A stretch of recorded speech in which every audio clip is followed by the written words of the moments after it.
मशक़ी सवाल नंबर 40 है। मशक़ी सवाल नंबर 40 का पहला सवाल है, ख़त एल खींचिए, ख़त के बाहर कोई नुक्ता पी लीजिए, गुनिया की मदद से ख़त एल पर ख़त पी क्यू उमूद खींचिए। अब यहाँ पर हमको सबसे पहले क्या करना है, एक ख़त खींचना है और उस ख़त को नाम देना है हमको एल। यहाँ पर हमने एक ख़त खींचा, इस ख़त को हमने नाम दिया एल। अब इस पर ख़त के बाहर कोई नुक्ता पी लीजिए, हमने यहाँ ख़त के बाहर एक नुक्ता लिए और इसको नाम दिया हमने पी, और गुनिया की मदद से ख़त एल पर ख़त पी क्यू उमूद खींची। अब ये हम क्या करेंगे, ख़त एल के ऊपर ये जो गुनिया है, गुनिया की जो निचला सिरा है बिल्कुल ख़त की लकीर पर लेंगे और हम जो नुक्ता पी लिया है उसकी जानिब बढ़ते चलेंगे। देखिए उसके बिल्कुल करीब आएंगे। करीब आने के बाद देखेंगे कि ये सिरा और ये सिरा दोनों बराबर, ये नुक्ते के बराबर है क्या, और ये सिरा लकीर के बराबर के देखेंगे।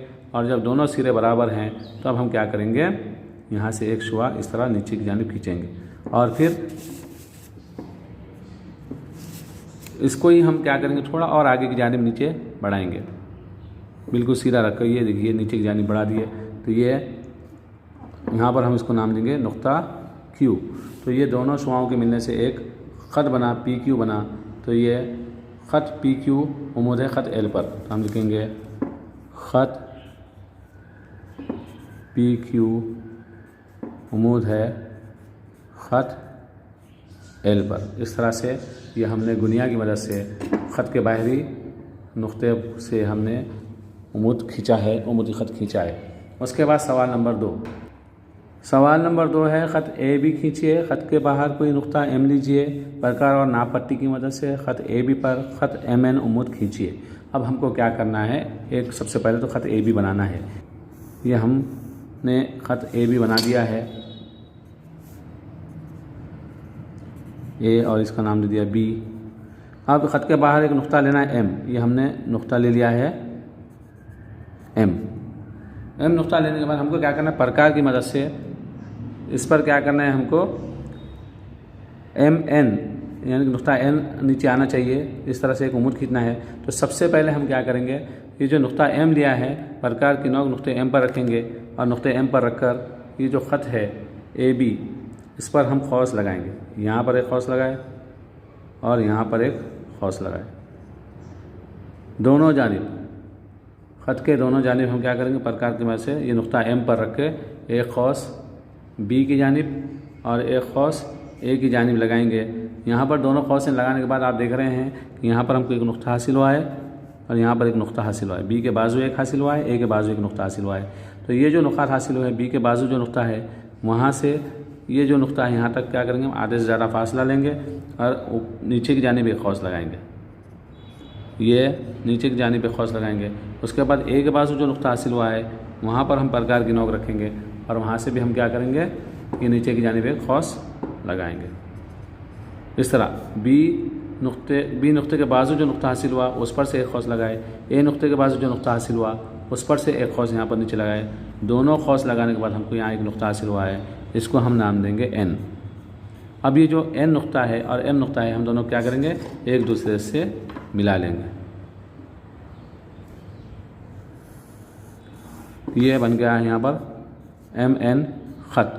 तो ये ख़त एम एन उमूद है ख़त ए बी पर। इस तरह से हम लिखेंगे ख़त एम एन उमूद है ख़त ए बी पर। इस तरह ये सवाल नंबर 2 हमने हल किया।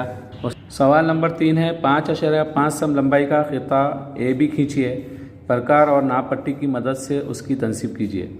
अब हमको क्या करना है, एक ख़िता खींचना है 5.5 सम लंबाई का। स्केल लेंगे, स्केल की मदद से हम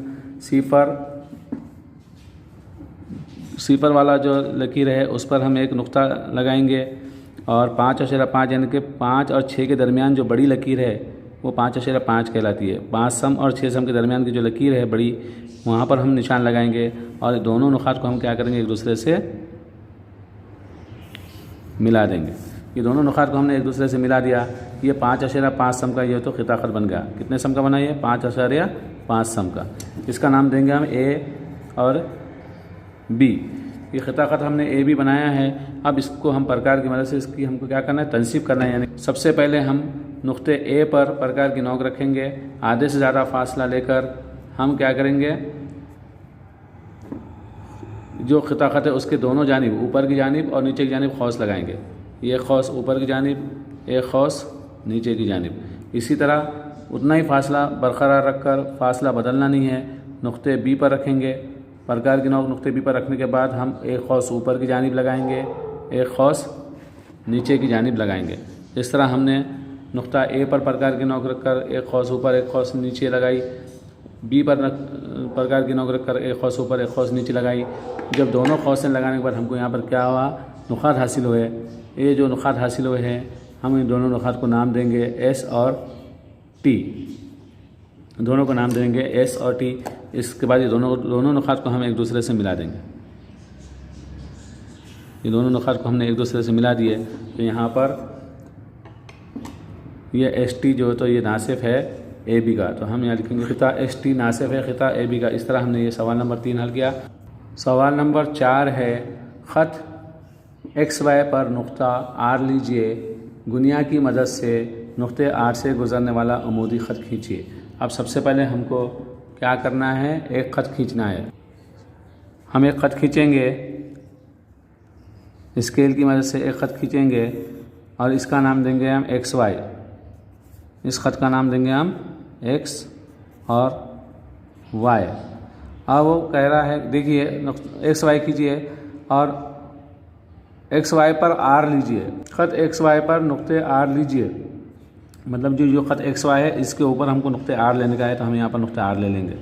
बाहर नहीं लेने का है, पर यानी कि ख़त के ऊपर। अगर ख़त के बाहर बोला तो ऊपर या नीचे लेते थे, लेकिन हमको यहाँ पर ख़त पर लेना है। ख़त पर हमने आर लिए। गुनिया की मदद से गुज़रने वाला को अमूदी ख़त कीजिए। गुनिया लेना है, गुनिया का जो ये सिरा है बिल्कुल यहाँ पर हम जो तो इस पर लगते हुए, और ये कोने वाला जो हिस्सा है वो आर के नुक्ते तक ले जाएंगे। ये देखिए इस तरह ये सिरा बिल्कुल सीधा आना चाहिए यहाँ पर, और ये यहाँ पर ये नुक्ते तक पहुँच गए। उसके बाद यहाँ से एक शुआ ऊपर की जानिब खींचेंगे और उसी से लगती हुई एक शुआ नीचे की जानिब खींचेंगे इस तरह से। तो ये बन गया ख़त। इसको हम यहाँ पर नाम देंगे ऊपर नुक्ते को एस, तो ये एस आर हो गया। तो हम यहाँ लिखेंगे ख़त एस आर उमूद है एक्स वाई पर। ख़त एस आर उमूद है ख़त एक्स वाई पर। इस तरह से ये मश्क़ी सवालात नंबर 40 के चारों सवालात हमने हल किए हैं। उम्मीद है आपको अच्छी तरह से समझ में आया होगा। आप इन सवालात को अपनी बयाज़ में हल कीजिए और बताइए। अल्लाह हाफ़िज़।